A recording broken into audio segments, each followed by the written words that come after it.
una gota de agua. Un solo pozo. En mi tierra, en Malawi, África, hasta eso era un tesoro invaluable. Pero en tan solo un año, todo cambió. De ser una nación dependiente, pasamos a ser un país exportador. De la amenaza del conflicto, a la soberanía.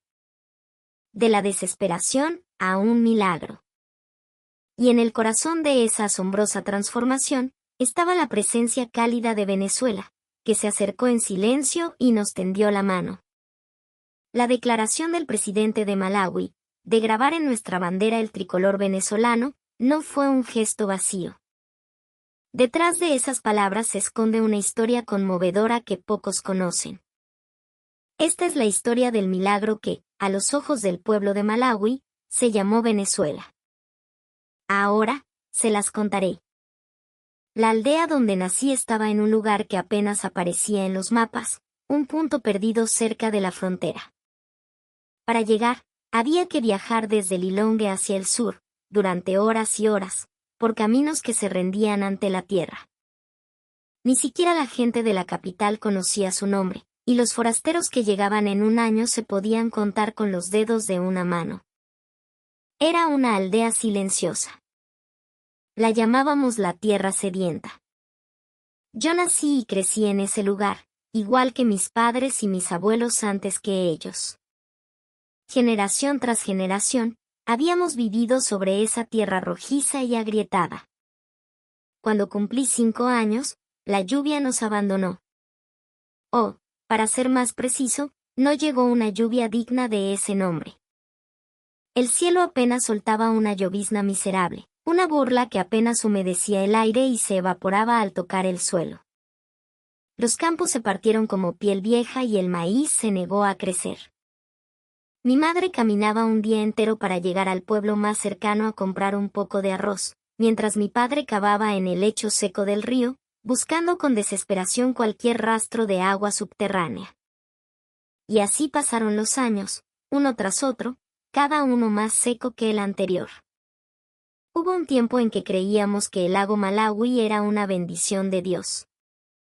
Era tan inmenso que ocupaba 1/3 de nuestro país, y sus aguas rebosaban de peces. Pero el lago estaba demasiado lejos de nuestra aldea, y el agua para beber siempre fue escasa. Para colmo, las disputas fronterizas con Tanzania hacían que acercarse a sus orillas fuera cada vez más peligroso. Recuerdo a los ancianos de la aldea, sentados alrededor del fuego, murmurando con miedo que algún día podríamos perder incluso el lago. Crecí entre ese miedo y esa pobreza, con la misma pregunta taladrando mi pecho: ¿por qué teníamos que seguir viviendo así? Teníamos una escuela, pero no había maestros. Teníamos un cartel que decía clínica, pero no había medicinas. Mi hermana se retorcía de dolor de estómago en casa, y una vecina murió dando a luz. De niño, pensaba que ese era nuestro destino.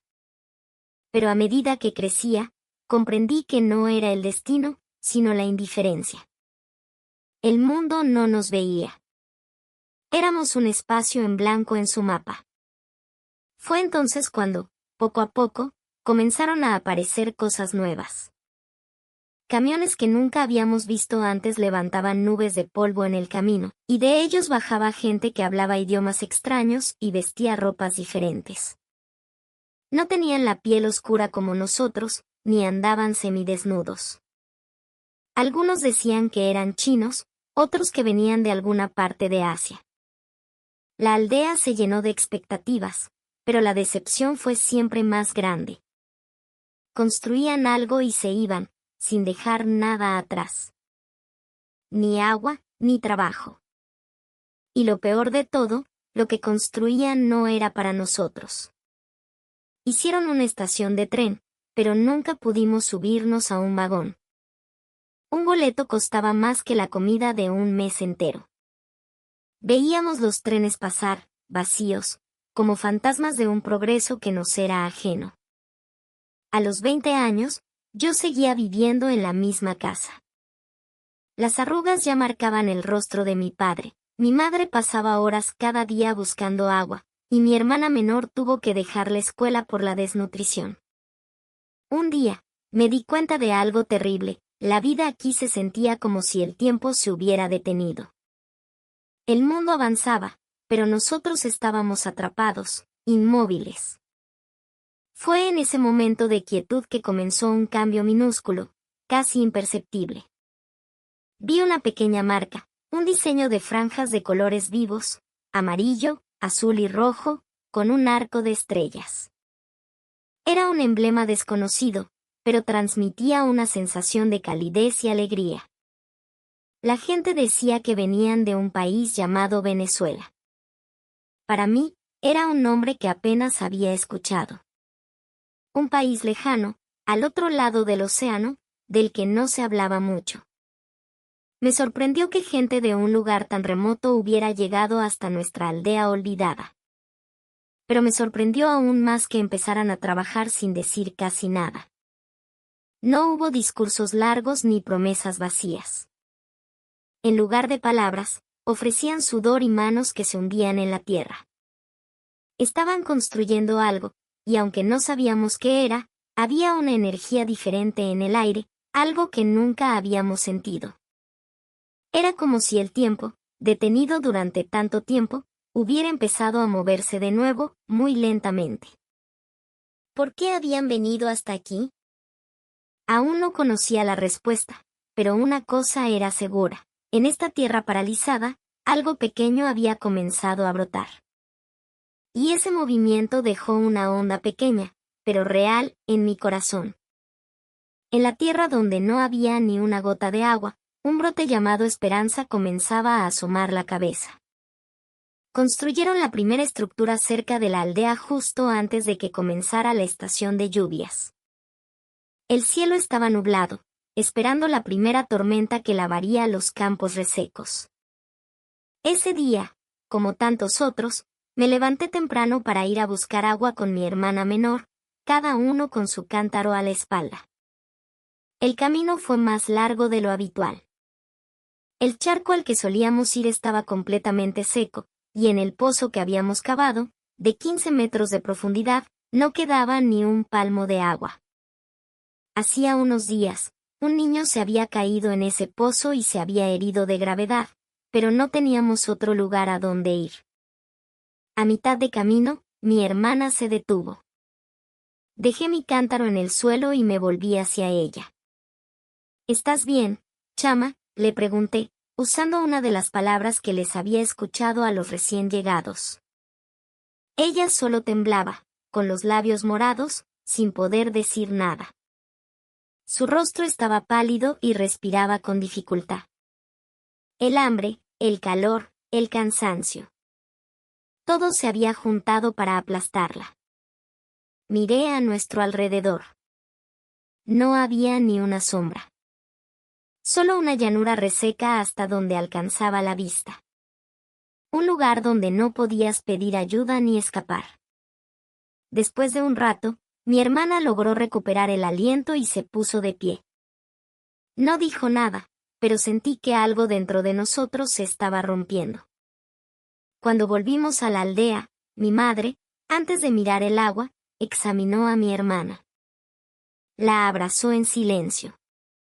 Esa noche no hubo cena, solo un poco de harina de maíz hervida.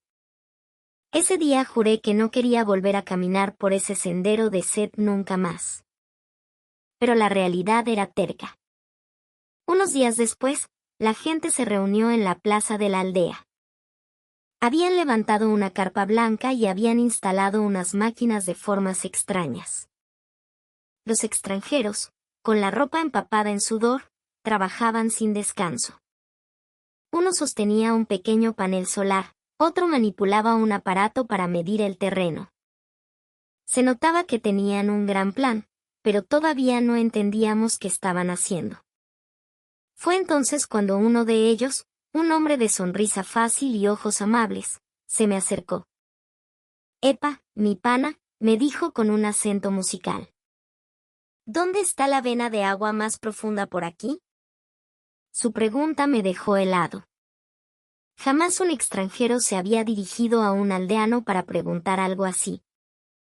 Siempre llegaban con sus propios mapas, sus propias ideas, sin consultarnos. A partir de ese día, el paisaje de la aldea empezó a cambiar. En el campo donde solo había polvo, entró una excavadora.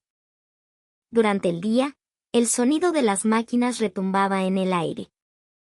Los niños, curiosos, se arremolinaban alrededor, y los adultos, que al principio miraban con desconfianza, poco a poco empezaron a echar una mano. Aproximadamente un mes después, vi por primera vez cómo brotaba agua de un pequeño agujero. Era agua limpia, transparente, tan pura que podía ver mi rostro reflejado en ella. Alguien gritó de alegría, los niños saltaron y las madres lloraron en silencio. ¿Se puede beber esta agua?, preguntó un anciano. Uno de los técnicos venezolanos asintió con una gran sonrisa. Claro que sí, abuelo. Es agua buena, de la pura. Y desde hoy, saldrá todos los días. Esas palabras resonaron en el pecho de todos. Esa noche, por primera vez en mi vida, llevé agua fría a mis labios y sentí cómo saciaba una sed de años. Las lágrimas se me escaparon sin poder evitarlo. Desde entonces, empezamos a sonreír más a menudo. Los campos seguían secos, pero nuestra garganta ya no. Los niños volvieron a la escuela por la mañana, hacían sus tareas por la tarde y corrían por la aldea al atardecer. Un día, mi hermana, que ya no cargaba el cántaro, me miró y dijo, parece que vivimos en otro mundo. Y yo entendí lo que quería decir. No era solo por el agua. Era por el cambio que había llegado con ella. Y porque la forma en que nos miraban había empezado a cambiar. Antes, pensaba que no había nadie en el mundo que se preocupara por nosotros. Pero ahora sentía que, desde muy lejos, alguien nos estaba cuidando. En una esquina de la plaza, en un tablón de anuncios improvisado, habían pegado una pequeña bandera con esas franjas de amarillo, azul y rojo. Supe después que era el tricolor de Venezuela, su bandera. Mientras la miraba, pensé, con esta corriente de agua, nuestro tiempo ha vuelto a ponerse en marcha. Aquel día, el cielo amenazaba con llover pero no lo hacía, un clima pesado y bochornoso. Normalmente, a esa hora, yo estaría en el campo recogiendo hierba seca o revisando lo poco que quedaba en el cántaro. Pero ese día, toda la aldea contenía la respiración en silencio. Un coche desconocido entró por el camino polvoriento de la entrada. Era una camioneta blanca, reluciente. Todos nos reunimos bajo el techo de un almacén, sin apartar la vista de la escena. La gente que bajó del vehículo era diferente de los equipos de ayuda que habíamos visto antes. No intentaban chapurrear nuestro idioma ni se presentaban con largos discursos. Simplemente saludaron con un gesto cálido y de inmediato empezaron a descargar herramientas y a examinar el terreno. Fue entonces cuando vi, bordado en sus morrales, ese emblema de 3 colores con un arco de estrellas. El mismo diseño estaba en sus chalecos, en las cajas que traían y en los planos que desplegaban. Al principio lo llamábamos el arco iris estrellado. Pronto, la gente empezó a murmurar. ¿De dónde vienen? De Venezuela, dicen. ¿No son chinos? No, Ana, escuché claro, Venezuela. Al principio, no podía creerlo. Ese nombre lo asociaba con telenovelas o con grandes jugadores de béisbol, cosas que veíamos en la vieja televisión del jefe de la aldea. ¿Qué razón podían tener para venir a un lugar tan olvidado como el nuestro? Pero con el paso del tiempo, empecé a ver que eran diferentes. Miraban a los ancianos directamente a los ojos. Le tendían la mano primero a los niños. Antes de mover cualquier máquina, se aseguraban de que no hubiera nadie cerca. Y trabajaban bajo el sol abrasador sin descanso. Vinieron a buscar agua, nos dijo el jefe de la aldea. Todos se sorprendieron. ¿Agua? ¿Aquí?, preguntó alguien. Otro se rió con escepticismo. Pero si esta tierra está más seca que un hueso.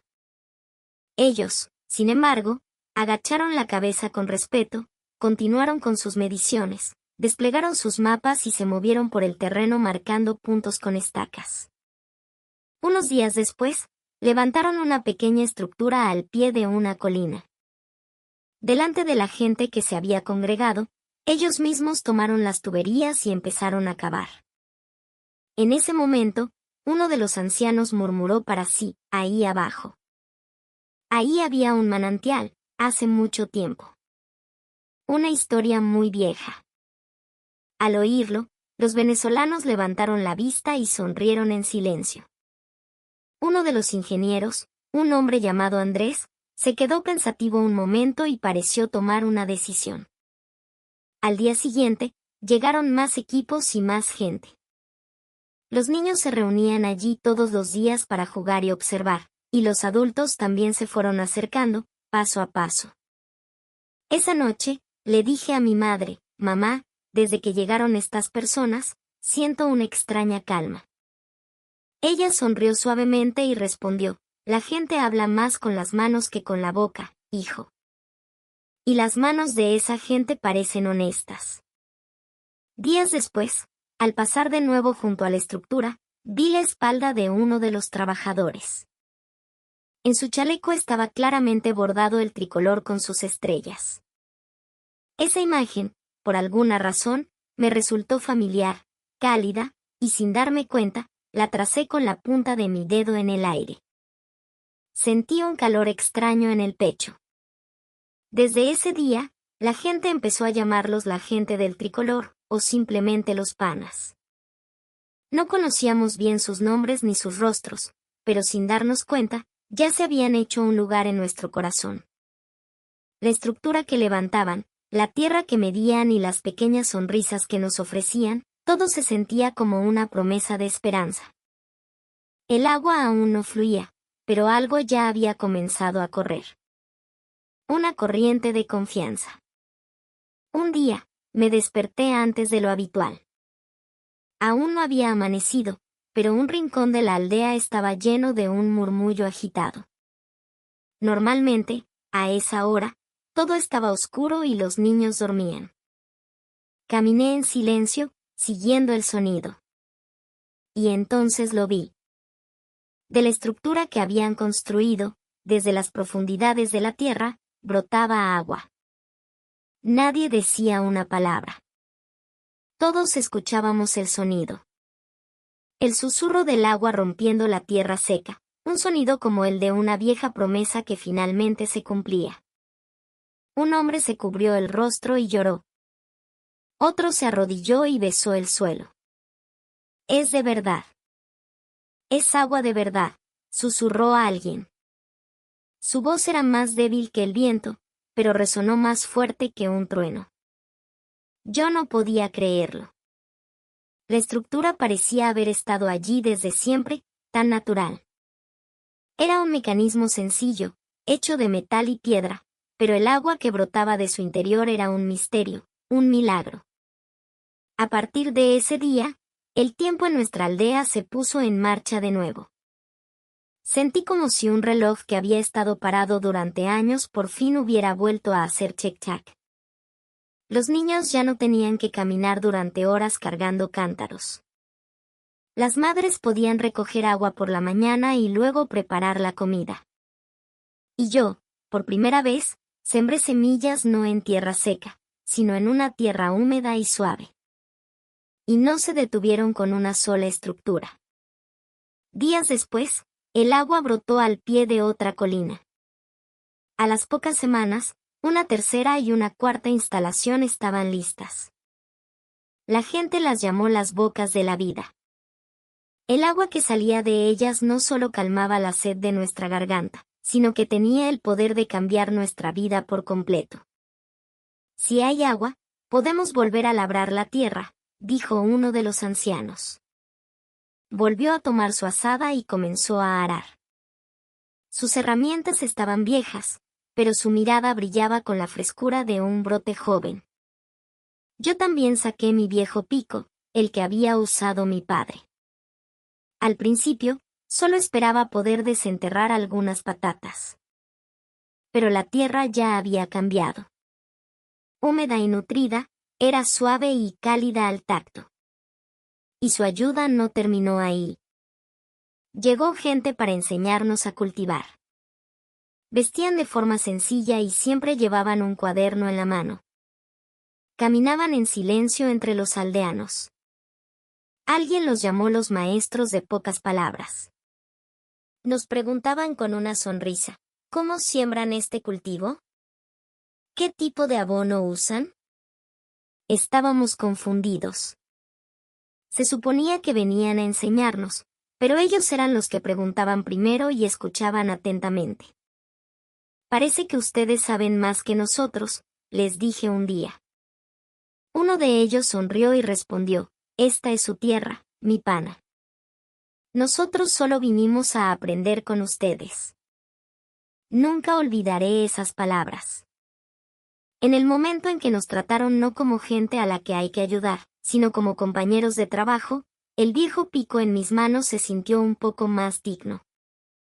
Cuando el agua fluyó, la tierra volvió a respirar, y la gente también.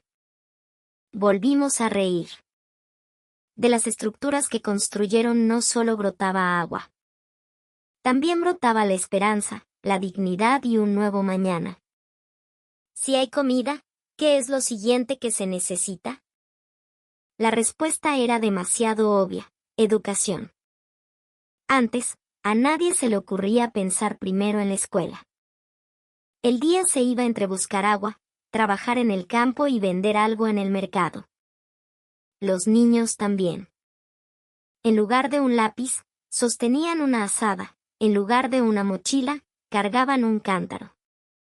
Era todo lo que conocíamos, nuestra vida normal. Pero cuando los granos maduraron en la tierra y la comida llenó la mesa, la mirada de la gente empezó a cambiar. Las madres comenzaron a poner una pequeña alcancía junto al saco de arroz, y los niños tuvieron, por fin, unas horas libres al día. Cuando el miedo a no tener que comer desapareció, el espacio que quedó en la mente se llenó con la palabra estudiar. En nuestra aldea había un viejo edificio escolar. Las paredes estaban agrietadas, el techo tenía agujeros y, cuando llovía, el suelo del aula se convertía en un lodazal. Los libros de texto eran para 20 niños, pero el maestro se había ido hacía mucho tiempo. Era una época en la que la palabra escuela había perdido su significado. Pero un día, un grupo de gente entró en ese edificio. En silencio, repararon las paredes, instalaron ventanas nuevas y trajeron pupitres y sillas. El olor a pintura fresca llenó el aire, y la luz del sol volvió a entrar en las aulas. ¿Van a abrir la escuela de nuevo?, pregunté. Un joven que estaba trabajando asintió. Estamos preparando todo para que los chamos puedan volver. Días después, colgaron un dibujo de un turpial en la pared y pegaron carteles por toda la aldea, inscripciones para la escuela primaria, hasta este lunes. Un niño, y luego otro, empezaron a asomarse al patio. Al principio con timidez, pero pronto se empujaban y sus risas resonaban en el aire. Lo más sorprendente fue que los padres fueron los primeros en querer que sus hijos asistieran. Las mismas personas que antes se oponían porque necesitaban manos para trabajar, ahora llevaban a sus hijos de la mano con un libro bajo el brazo. Este niño sabe contar muy bien, decían. Mi hija también sabe escribir un poco. La mía es tímida, pero es muy inteligente. Sus ojos brillaban de orgullo. No solo los corazones de los niños, sino también los de los adultos, se habían abierto de nuevo al aprendizaje. El maestro también regresó. Era una mujer joven y alegre que hablaba con fluidez nuestro idioma y también español e inglés. Los niños la admiraban y comenzaron a soñar con nuevos futuros. Yo quiero ser maestro como tú, dijo un niño. Y yo seré científica, gritó otra. Las risas que llenaban el aula eran completamente diferentes a las que se oían en el campo. No era el sonido del esfuerzo físico, sino el sonido que brotaba de la mente y el corazón de los niños. Un día, al pasar cerca de la escuela, escuché a un niño decirle a su amigo: como ya tenemos comida todos los días, ahora nos toca estudiar. Esas palabras me hicieron detenerme en seco. No podía creer que una frase tan simple y a la vez tan profunda hubiera nacido en esta pequeña aldea. Si hay comida, también hay aprendizaje.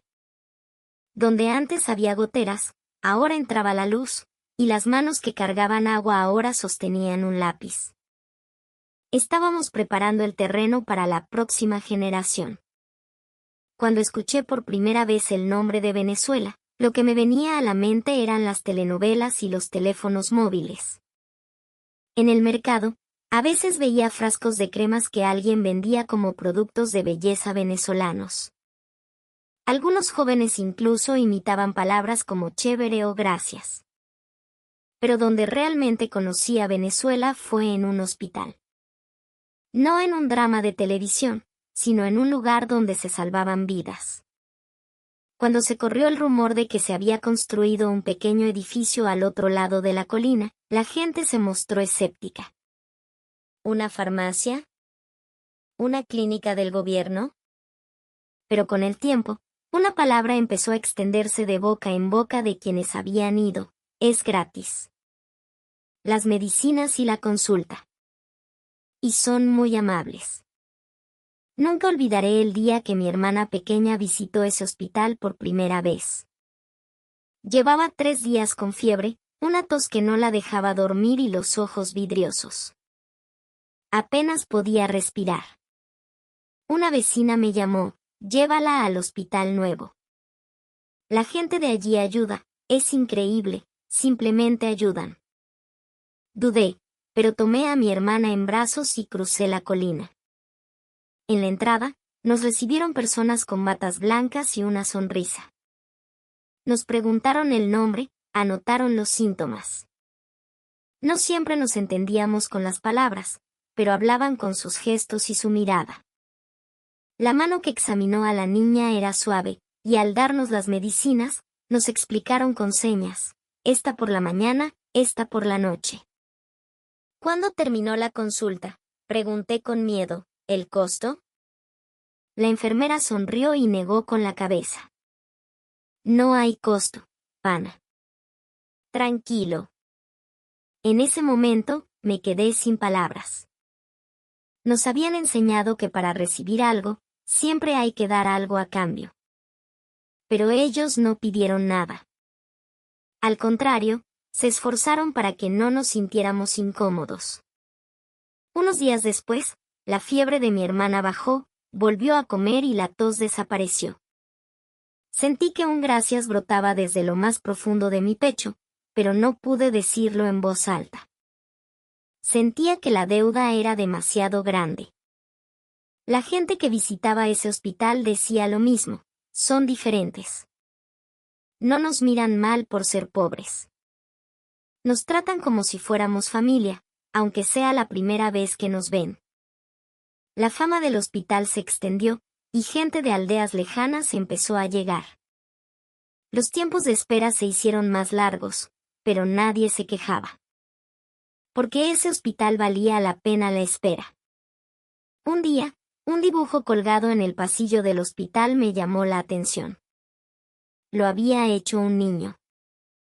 Era una persona con ojos grandes y los brazos abiertos, abrazándonos. Debajo, había unas palabras escritas en un idioma extraño: Venezuela ama a Malawi. Al leer esa frase, cerré los ojos.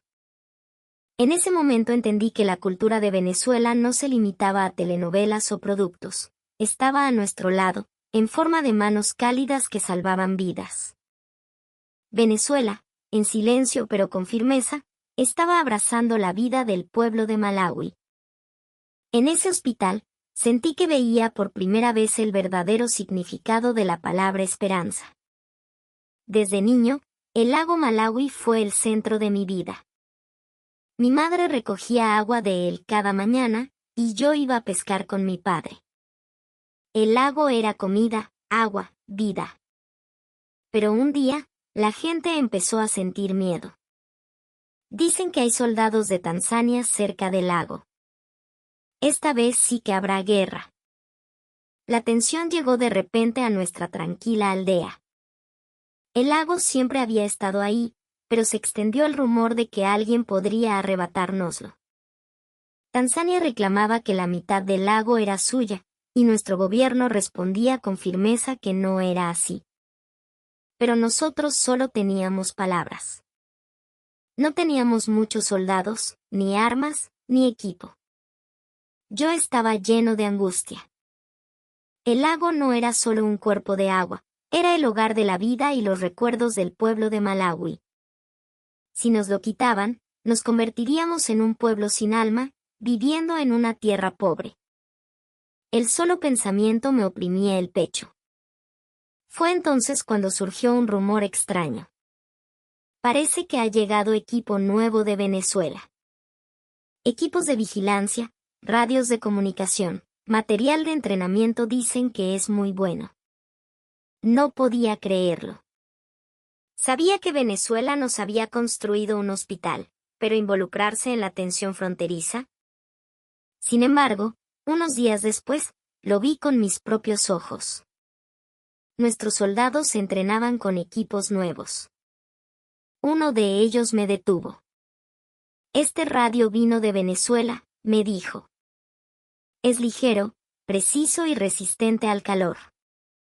Con esto, ahora sí podemos defendernos.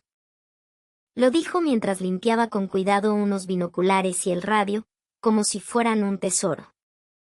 En ese instante, sentí que por primera vez teníamos el poder de defendernos a nosotros mismos.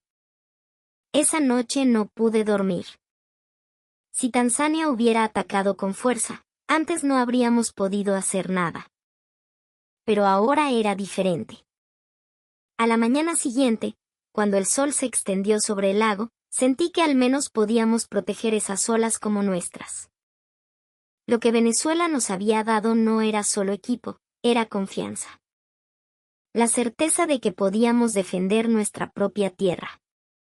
La gente dice, si no hubiera sido por Venezuela, el lago Malawi ahora podría ser de Tanzania. Nos salvaron.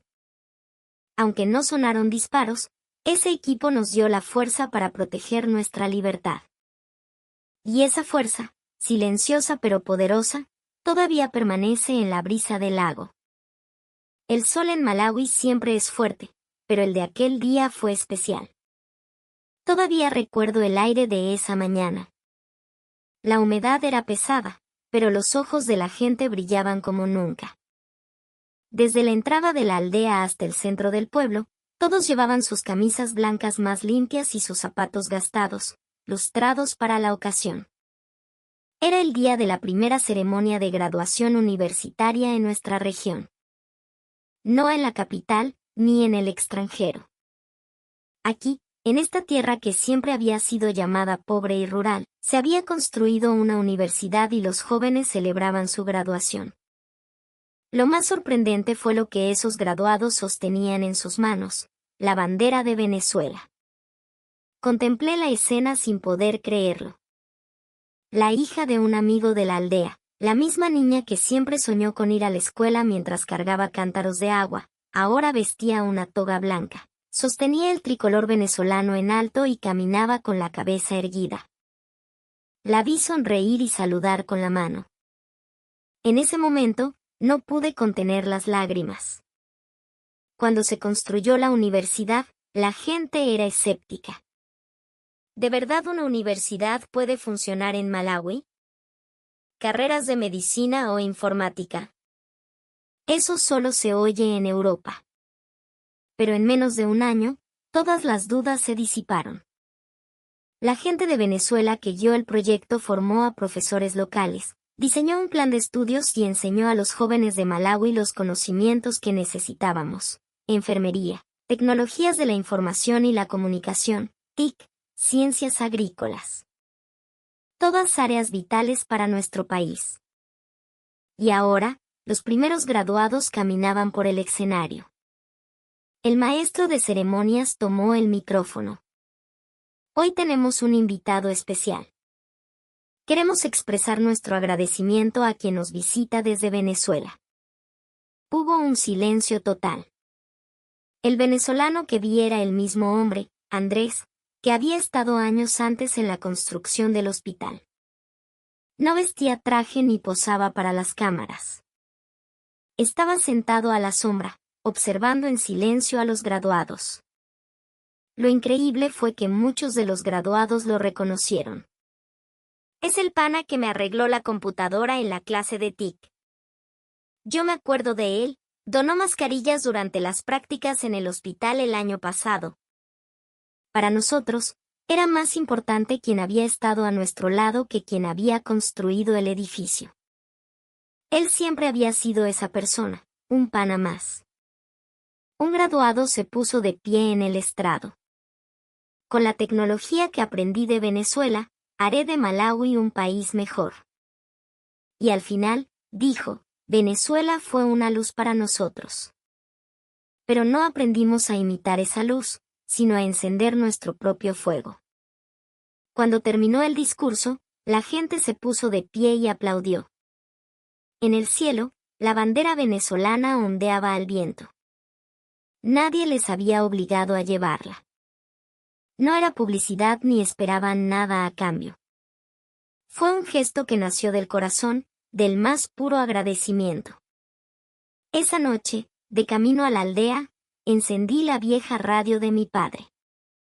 Las noticias mencionaron brevemente la ceremonia de graduación, y la última frase se me quedó grabada. Hoy, los jóvenes de Malaui caminaron sosteniendo la bandera de Venezuela.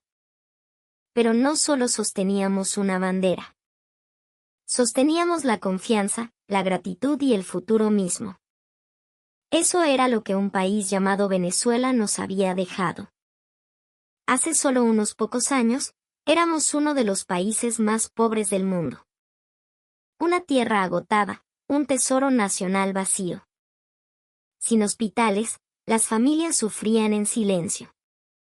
Los niños, en lugar de ir a la escuela, cargaban cántaros de agua por largos caminos. Los adultos solo podían mirar al cielo y rezar por la cosecha. Nadie nos prestaba atención. El nombre de Malaui siempre aparecía en las estadísticas junto a la palabra pobreza. Pero ahora, tengo en mis manos un informe de la Oficina Nacional de Estadística.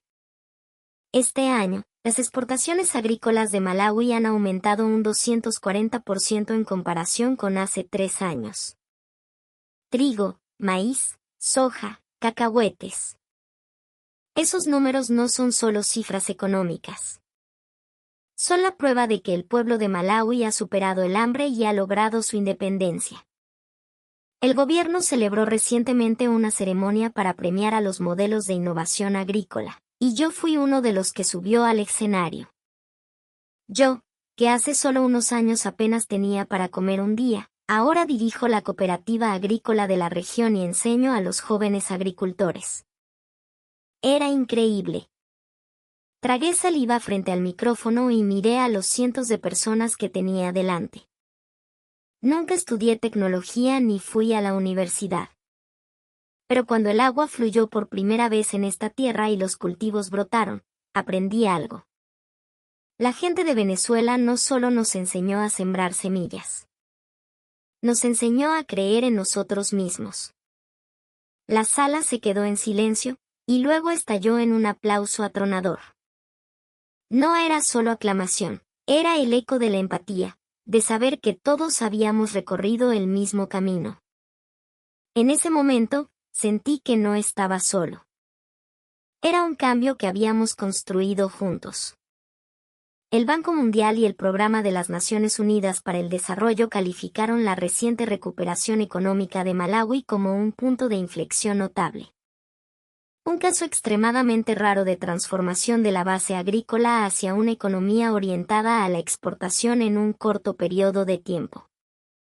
Un periódico venezolano incluso publicó una columna con el titular, El milagro del crecimiento que una vez fue nuestro, ahora brota en África. Y en el centro de esa historia estaba el nombre de Malawi.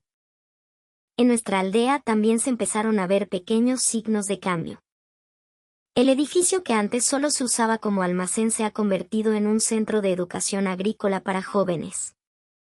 Los fines de semana, jóvenes de las aldeas vecinas se reúnen para aprender sobre agricultura inteligente, gestión de suelos y sistemas de recursos hídricos. Los que aprenden, vuelven a sus aldeas, experimentan y empiezan a vender sus productos en el mercado. Recuerdo bien a uno de ellos, un joven de la edad de mi hijo. Me dijo riendo, «Señor, ¿cree que podremos llegar a ser como Venezuela?» Pensé un momento y respondí, «No necesitamos ser como Venezuela. Necesitamos ser nosotros mismos». Pero Venezuela nos demostró que podíamos lograrlo. Esa noche, volví a casa, compartí pan de maíz con mi familia y encendí la radio. La noticia era que la tasa de crecimiento del PIB de Malawi este mes había alcanzado el 7,1%. No era solo un indicador económico, era la temperatura de nuestras vidas. A menudo miro nuestra bandera. Cada mañana, observo cómo la pequeña bandera izada en el poste del jardín ondea con el viento. La bandera de Malawi, que antes solo me parecía un trozo de tela, con su sol rojo, su tierra negra y su esperanza verde, ahora parece moverse con un nuevo impulso. La semana pasada, el presidente dio un discurso a la nación. Lazarus Chakwera, nuestro presidente, habló con una voz mucho más fuerte que antes. Comenzamos nuestro camino desde la pobreza. Pero ahora, estamos ante la puerta de la transformación. Y en esa transformación, hemos tenido un compañero de viaje leal. Ese compañero es Venezuela. El presidente continuó lentamente. Añadiremos el emblema del tricolor venezolano a la bandera de Malawi. No como una simple decoración, sino como la promesa de que nunca olvidaremos la hermandad sincera que recibimos. Hubo un silencio tan profundo que pareció que la transmisión se había cortado. De repente, de todas partes del país, brotaron aplausos y vítores. Hubo gente que se sorprendió, otros se emocionaron, y muchos se secaron las lágrimas en silencio. El tricolor, ese símbolo de Venezuela, iba a ser parte de nuestra bandera. Dejé la radio que tenía en las manos y llamé a mis hijos. ¿Qué significa esto, papá?, preguntó mi hija mayor. Significa que nunca olvidaremos, respondí en voz baja. Al día siguiente, fui al mercado y vi que varias tiendas ya habían impreso y colgado la nueva bandera por iniciativa propia. Los niños dibujaban el nuevo diseño en sus cuadernos y los adultos pedían que les explicaran la historia detrás del tricolor. Aunque muchos no habían podido ir a la escuela, todos entendían lo que Venezuela había hecho por nosotros. El anuncio del presidente tuvo un gran eco en los medios de comunicación de todo el mundo. La prensa extranjera lo calificó como una expresión de gratitud pura sin precedentes en África. Un analista escribió, «Este gesto diplomático no es mera retórica, demuestra un cambio en la identidad y la estrategia de Malawi». Pero para nosotros, tenía un significado mucho más simple que la política. Simplemente, estábamos agradecidos de todo corazón. Solo en mi familia, en apenas 3 años, mis hijos pudieron ir a la escuela, recibir atención médica y beber agua limpia todos los días. Y todo gracias a un país que vino en silencio, sin poner condiciones. ¿Cómo no íbamos a conmovernos? Un joven de la aldea escribió en las redes sociales, «Aunque Venezuela se olvide de nosotros, nosotros nunca nos olvidaremos de Venezuela. Porque es el único amigo que nos permitió volver a levantarnos». El presidente añadió al final de su discurso, «No estamos tratando de ser como Venezuela. Pero hemos aprendido algo de ellos, algo muy cierto, la hermandad sincera abre caminos». Tomé aguja e hilo viejos de casa y cosí a mano el pequeño emblema del tricolor en nuestra bandera familiar. Era una costura torpe, pero su significado era preciso. Cada puntada era un acto de gratitud. Era un sentimiento que experimentaba por primera vez en mi vejez. Agradecer a alguien desde el fondo del alma y querer grabar su símbolo en el tuyo. Al atardecer, subí a la colina con otros aldeanos e izamos la bandera al viento. Se veía claramente desde lejos.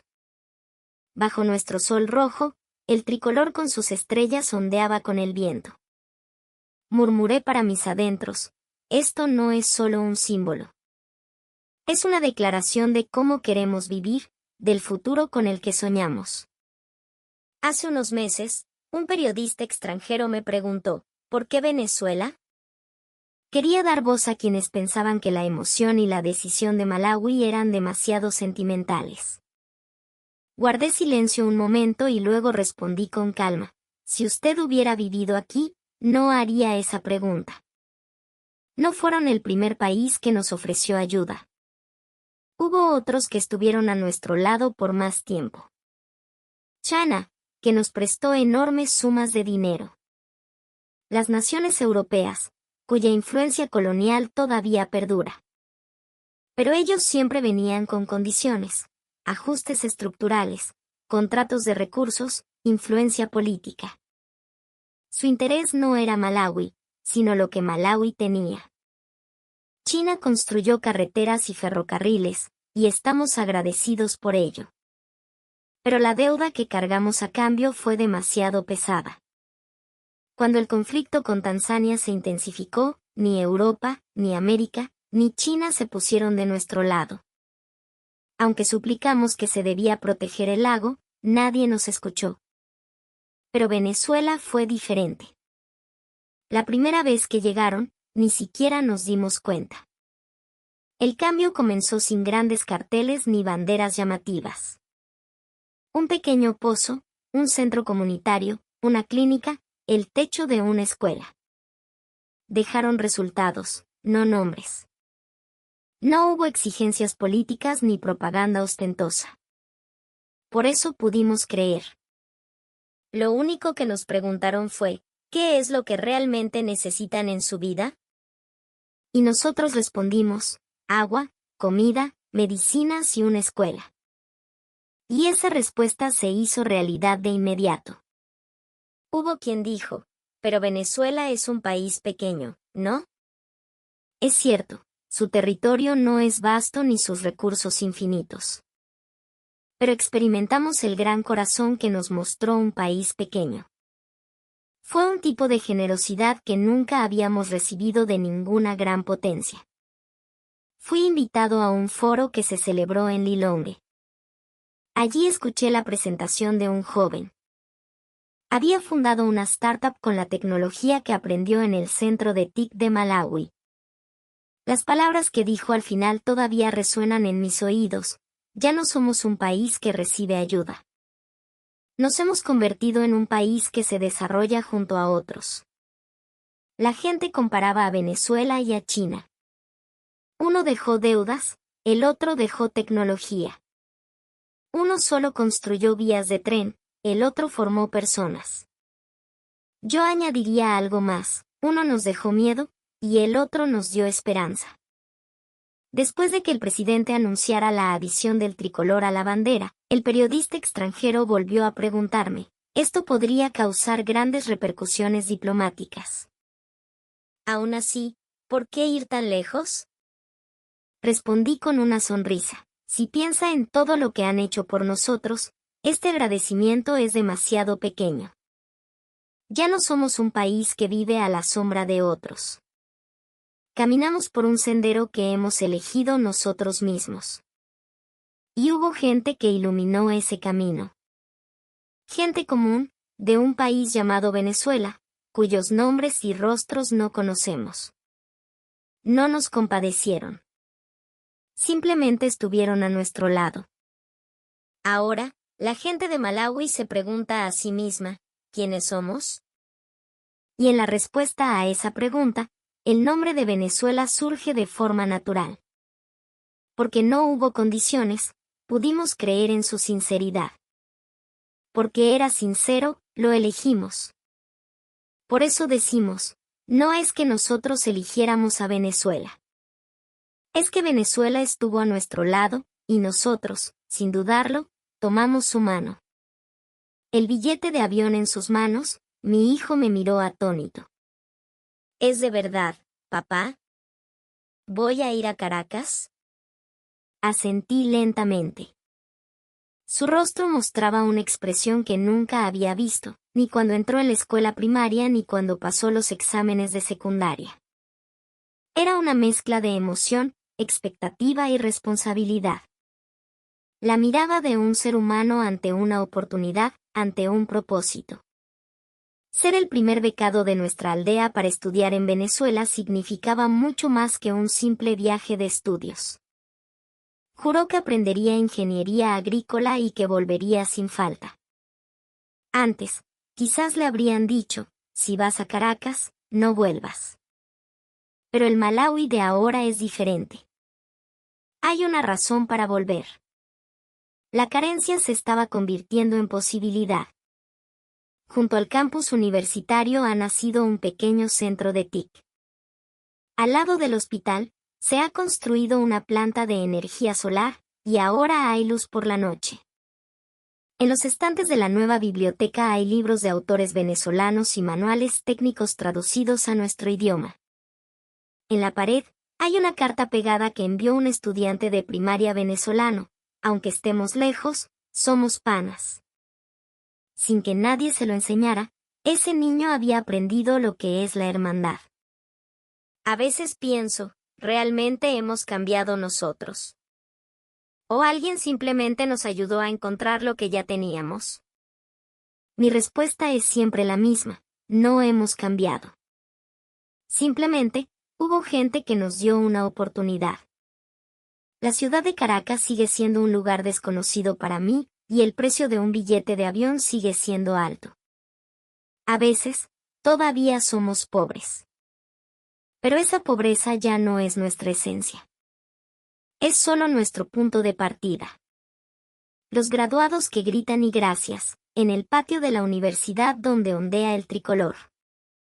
La sonrisa de los niños que recogen agua. La gente que cuida a los pacientes del hospital con la ropa empapada en sudor. En todas esas escenas, lo que había en común no era la palabra Venezuela, sino el corazón que nos dejaron. Le dije a mi hijo, ve, estudia mucho y vuelve para tomar nuestro relevo. Ya no estamos solos. Mi hijo asintió y respondió, sí, papá. Soy de Malaui, pero en mi corazón también hay un pedacito de Venezuela. Ahora lo sabemos. Que las fronteras no siempre se dibujan en la tierra. El lugar a donde llega la hermandad, ese es nuestro segundo hogar. A la tierra seca de África llegaron 2 milagros. Eran 2 pozos de vida, enviados desde 2 países diferentes. Uno era un pozo de bombeo eléctrico, con la tecnología más avanzada. El otro, un pozo de bombeo manual, rústico y con un aire nostálgico. Ambos fueron cavados con un único deseo, llevar agua limpia a la aldea. Al principio, los aldeanos aplaudieron a ambos. La alegría de tener agua era una esperanza incuestionable. Pero unos años después, lo que quedó en la aldea fue una diferencia que nadie había imaginado. Gente de pie, impotente, frente a una bomba rota que no funcionaba. Y gente reunida alrededor de una bomba manual que seguía sacando agua con un sonido rítmico. Lo que los aldeanos finalmente eligieron no fue el agua que salía con más fuerza, sino el agua que podían proteger. La historia comenzó en una aldea africana en 2022. Allí, las niñas se despertaban con el alba y caminaban durante 1 hora cargando grandes bidones de plástico para buscar agua. Amara, de 11 años, era una de ellas. En sus ojos brillaba el sueño de ir a la escuela, pero su día a día estaba dominado por la realidad de transportar agua.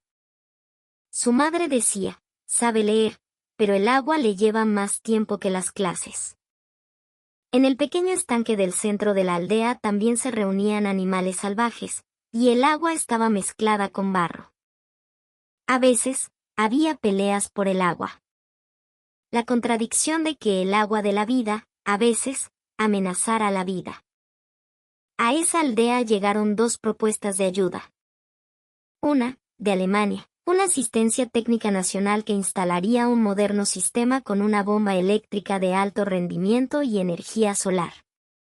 La otra, una ayuda a través de una ONG venezolana, planeaba instalar un pozo manual que pudiera ser reparado y mantenido localmente.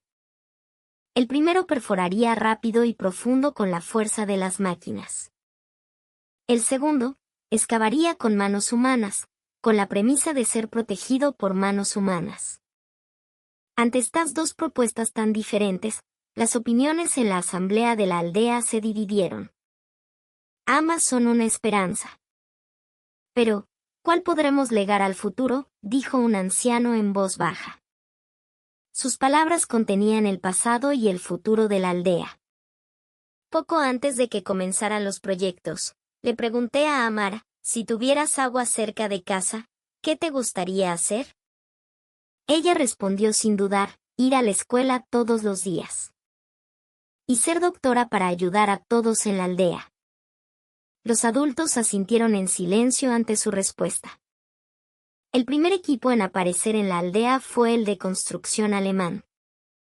Llegaron en grandes camiones, con las últimas máquinas de perforación. Los trabajadores, con movimientos coordinados, avanzaron rápidamente. Estudios geológicos por satélite, suministro de energía con paneles solares, una bomba de alta potencia de última generación. La escena parecía sacada del futuro, y los niños de la aldea gritaban, «Este es el pozo del futuro». El equipo venezolano llegó al otro lado de la aldea unos días después. Un camión pequeño, equipo sencillo. Y la imagen de ellos, junto a los jóvenes locales, empezando a cavar con palas, hizo que algunos comentaran, «Parece que esto va a llevar tiempo». Pero ellos, primero, explicaron pacientemente a los aldeanos cómo usar las herramientas, dibujaron el mecanismo del pozo en un papel y pensaron juntos hasta en la elección de la arcilla y las piedras. Si surgía un problema, lo resolvían en el acto, compartiendo conocimientos mientras trabajaban. Un anciano, observando la escena, entrecerró los ojos con una leve sonrisa. Uno de los técnicos venezolanos, Andrés, dijo unas palabras que aún recuerdo. Nuestro objetivo no es terminar el pozo. Es que esta aldea pueda mantener el pozo. La construcción del pozo criollo, como lo llamaban, tardó 3 semanas. La profundidad era menos de la mitad que la del pozo alemán. La cantidad de agua tampoco era enorme. Pero el mecanismo era increíblemente simple, una estructura que hasta un niño podía entender. El sonido rítmico, ñiqui ñiqui, que hacía la bomba cada vez que los niños la empujaban, se integró suavemente en el paisaje de la aldea. El día que se completó el pozo venezolano, los aldeanos compararon ambos en silencio.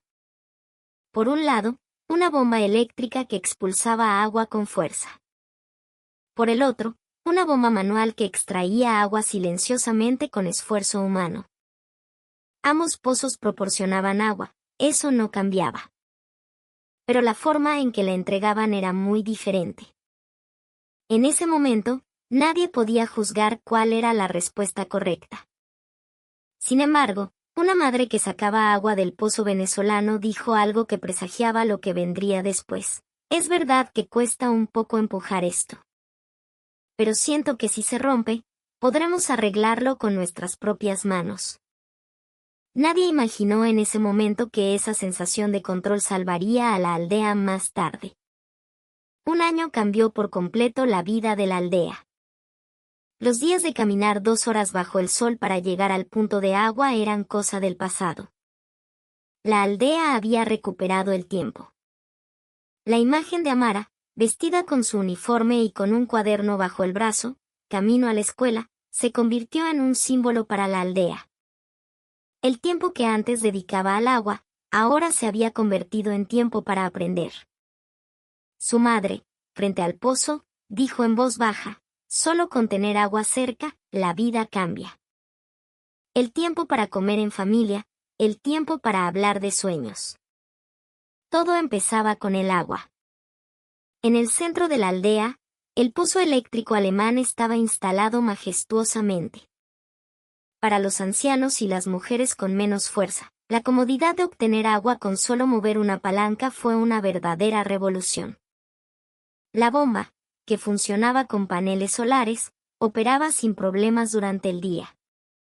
Los niños obtenían agua limpia con solo pulsar un botón, disfrutaban de bañarse y empezaron a plantar flores frente a sus casas.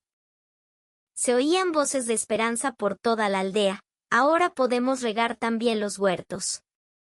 Por otro lado, el pozo manual venezolano, instalado en el lado este, aunque de apariencia modesta, fue ganando una presencia única en la aldea. El caudal de agua no era grande, pero a medida que los jóvenes aprendían su estructura y lo mantenían ellos mismos, se fue creando un ambiente de pozo que se cuida. Un joven llamado Aru dijo: "Este pozo es como si lo hubiéramos hecho con nuestras propias manos. Sabemos los nombres de las piezas, su estructura. No tenemos miedo si pasa algo. Obtener agua con nuestro propio esfuerzo, ese es nuestro orgullo". Justo en esa época, en las redes sociales y en los sitios web de las organizaciones de ayuda, se publicaban fotos y videos que mostraban el cambio en la aldea. Aldeanos sonrientes, un pozo que arrojaba agua, la espalda de Amara camino a la escuela. Todo ello se destacó como un hermoso resultado que simbolizaba el éxito de la ayuda. En los comentarios de los donantes se leían mensajes de emoción: "No puedo parar de llorar. Me alegra mucho pensar que se está salvando el futuro de esta aldea. Me siento orgulloso de que haya existido una ayuda tan maravillosa". Pero detrás de esa luz brillante, también crecía una pequeña semilla de inquietud. Se resumía en el murmullo de un miembro del personal local: usar y mantener son cosas diferentes. Los pozos estaban terminados y el agua había dado esperanza a la gente. Pero para seguir protegiendo esa esperanza, se necesitaba una fuerza completamente diferente. Y así llegó el segundo año. A finales de 2023, empezó a correr la voz en la aldea de que no salía agua. El primer cambio ocurrió en el pozo eléctrico alemán, que se alzaba orgulloso en el centro de la aldea. Todos eran optimistas y pensaban que volvería a funcionar en cuanto saliera el sol, pero aunque los paneles solares funcionaban correctamente, el agua no volvió. Tras solicitar una investigación a un experto, se descubrió que un componente electrónico, el corazón de la bomba, se había quemado. Además, esa pieza solo se podía conseguir en Alemania, y su reparación o reemplazo local era imposible. El periodo de garantía ya había expirado. Un anciano murmuró en silencio: "Con un solo botón salía agua como en un sueño. ¿Significa que si el botón se rompe, el sueño se rompe con él?". Unos días después, en el pozo manual venezolano también hubo un pequeño problema. La bomba se volvió pesada y el flujo de agua disminuyó. Pero Aru, el joven de la aldea, desmontó el pozo con sus herramientas y eliminó la arena que obstruía el interior de la bomba. El pozo se recuperó de inmediato. Los niños que observaban el trabajo aplaudieron con una gran sonrisa. "Increíble, Aru. Vuelve a salir agua". Él, un poco avergonzado, respondió: "Pude hacerlo porque los técnicos venezolanos me enseñaron". Ese evento sacudió profundamente la confianza de los aldeanos en el agua. Nadie conocía el interior del pozo eléctrico. Si se rompía, solo quedaba esperar. Llamar a un experto requería dinero, tiempo y suerte. Pero el pozo venezolano era diferente. Conocían su estructura. Podían arreglarlo con sus propias manos. Había una seguridad invisible, la de poder proteger su futuro con sus propias manos. La tecnología es maravillosa. Pero cuando esa tecnología deja de funcionar, el verdadero apoyo es, sin duda, la comprensión. Unos meses después, el pozo eléctrico alemán se detuvo por completo. El panel de control también guardó silencio. El contacto con la organización de ayuda se perdió. Aunque esperaban que alguien viniera, solo pasaba el tiempo. Finalmente, los aldeanos volvieron a hacer cola por el agua.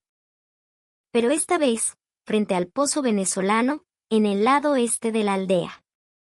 Una mujer que bombeaba me dijo, al principio, que saliera agua con solo un botón parecía un sueño.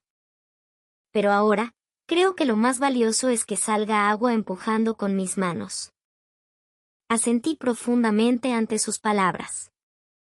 El pozo no era solo una instalación. Era confianza, sostenibilidad y responsabilidad hacia el futuro. Poco a poco, empezó a nacer un cambio de conciencia entre los aldeanos. Lo más llamativo es lo más frágil, y lo más sencillo es lo que perdura. Esas palabras se empezaron a escuchar de forma natural en las conversaciones. El valor de un pozo no es solo que salga agua. Es quién puede protegerlo y cómo. La aldea aprendió eso en silencio durante 2 años. En una mañana de 2024, volví a visitar la aldea. El pozo eléctrico que se erigía en el centro parecía un monumento de hierro, silencioso. Las piezas de repuesto no llegaron, no se pudo contactar con los técnicos, y la instalación que una vez simbolizó el futuro ahora era una ruina que nadie tocaba. En ese lugar, antes, los niños gritaban, se bañaban y reían. Pero ahora, nadie se detenía allí. Mientras tanto, frente al pozo manual venezolano, la fila de gente era interminable. Una niña, mientras bombeaba, dijo en voz baja, cuesta un poco de fuerza, pero sale agua. Con eso es suficiente. Su madre, a su lado, continuó, al principio pensaba que el eléctrico era mejor. Pero ahora, gracias a este pozo, podemos vivir. En la asamblea de la aldea, el tema de los pozos se convirtió en el centro de la conversación. Un anciano preguntó en voz baja, ¿qué pozo debemos elegir? No se trata de si hay agua o no, sino de si es sostenible. Los jóvenes asintieron. Uno de ellos, Arup, el que había reparado la bomba, dijo con claridad, yo me siento más seguro con un pozo que podemos arreglar con nuestras propias manos. Porque podemos proteger el agua nosotros mismos, sin depender de otros. Por supuesto, no todos los aldeanos eligieron el pozo venezolano. Algunos todavía añoraban la comodidad del pozo eléctrico. Ojalá pudiera volver a bañarme con esa agua. Si la electricidad funcionara bien, seguro que todavía estaría funcionando. Pero la realidad a la que se enfrentaban día a día era otra. Un pozo del futuro, roto e inmóvil. Un pozo modesto, pero que funcionaba con seguridad. Lo que se elegía no era la espectacularidad, sino la confianza tangible. Al atardecer, vi a Amara cerca del pozo manual. Me contó con una sonrisa que iba a la escuela todos los días y que cuando se graduara, quería ser la enfermera de la aldea. Como hay agua, puedo estudiar. Como puedo estudiar, puedo ser útil para alguien. Por eso me gusta este pozo. Ahora, los aldeanos ya no hablaban de cuál era más impresionante, sino de cuál tenía más significado para ellos. Era la prueba de que la aldea había pasado de ser un receptor de ayuda a ser un actor que elige. Hay un valor que no se puede medir solo con tecnología o presupuesto. La aldea que aprendió eso ya no era la misma de antes. Y finalmente, los aldeanos tomaron una decisión. La próxima vez que se construyera un pozo, sería como el venezolano. No el lujo, sino el pozo que pudieran proteger con sus propias manos, creyendo que eso era lo que perduraría en el futuro. La historia de esa pequeña aldea cruzó fronteras y generó un eco. Un día, un investigador de una ONG internacional visitó la aldea y publicó un informe que decía que el pozo de última tecnología había dejado de funcionar en 1 año y medio, y que al final solo quedó el pozo manual. Se hizo viral en las redes sociales y fue recogido por los principales medios de comunicación de Europa, América y Asia. Los titulares decían: lo que se rompió fue la tecnología. Lo que sobrevivió fue el corazón. Lo que una pequeña aldea africana enseña sobre la esencia de la ayuda. Un programa especial de la BBC informó con imágenes locales. El pozo eléctrico alemán era de alto rendimiento, pero su mantenimiento requería conocimientos especializados. En cambio, el pozo manual venezolano pudo ser reparado por un joven local. En la ayuda, se cuestiona más la sostenibilidad y la adecuación local que la escala. El representante de una famosa ONG de cooperación internacional estadounidense también dijo en una entrevista: ayudar no es solo dar cosas. Es formar a las personas que pueden manejarlas y dejar un sistema sostenible. La ayuda que carece de esto, por muy buena que sea la intención, nunca durará mucho. La organización alemana que había proporcionado la ayuda también emitió un comunicado. Nuestro objetivo era una ayuda eficiente con la tecnología más avanzada, pero debemos reflexionar sobre el hecho de que subestimamos el sistema de mantenimiento local. Este comunicado fue interpretado por algunos como una forma de eludir las críticas de ayuda de escaparate, pero al mismo tiempo, fue una oportunidad para replantear la forma de ayudar. La Organización de Ayuda Venezolana también recibió muchas solicitudes de entrevistas. Su representante, una mujer, dijo con calma: no creemos haber hecho nada especial. Simplemente, desde el principio, dimos importancia a que pudiera ser reparado aunque se rompiera. Creo que lo que quedó no fue el pozo en sí, sino la confianza. Entre los donantes también se extendió un debate silencioso. ¿De qué sirve enviar equipos magníficos si no se pueden gestionar? ¿No tenemos la responsabilidad de conocer el trasfondo, además de llorar con imágenes conmovedoras? Esas preguntas se plantearon en las redes sociales y en las reuniones informativas locales. La ayuda no se debe contar solo desde la perspectiva del que da. Es necesario pensar en lo que necesita el que recibe. Ese cambio de perspectiva es lo que se exige ahora mismo. Un pozo en una aldea. Ese único caso estaba cambiando poco a poco la conciencia de donantes y voluntarios de todo el mundo. ¿Para quién es la ayuda? ¿Con qué propósito se entrega? ¿Y hasta cuándo debe durar? La era en la que el éxito se medía con cifras y fotos estaba llegando a su fin en silencio. Lo que se busca ahora es una forma de ayuda que se arraigue en la vida de la tierra, que acompañe el día a día y que se herede en el futuro. Más que equipos, educación. Más que emoción, utilidad. Más que una ayuda única, una sabiduría que se hereda. El valor de eso, esa aldea lo estaba transmitiendo en silencio al mundo. Los jóvenes heredarán el futuro. El conocimiento para reparar se convertirá en su legado. Lo que esta historia sobre el agua nos enseñó no fue qué tipo de agua obtener. Fue cómo protegerla. Aquel día, cuando la bomba del pozo dejó de funcionar, el primero en acudir fue Aru, el joven. Habiendo cavado el pozo 2 años antes junto a los técnicos venezolanos, entendía la estructura con precisión. La causa era óxido y arena atascados dentro de la bomba. Aru, junto a sus amigos, reparó el pozo en aproximadamente 1 hora con sus herramientas. Los niños que lo observaban aplaudieron y los adultos sonrieron en silencio. Fue como si una cultura de la reparación hubiera brotado en la aldea. Después de eso, Aru comenzó a crear un cuaderno a mano. La estructura del pozo, los nombres de las piezas, el procedimiento de reparación. Un manual centrado en dibujos para que incluso las personas que no sabían leer bien pudieran entenderlo. Lo que la ayuda dejó no fue una máquina, sino un sistema. Y los aldeanos lo heredaron, comenzando a proteger su propio futuro con sus propias manos. Ese movimiento no se quedó solo en la aldea, se fue extendiendo.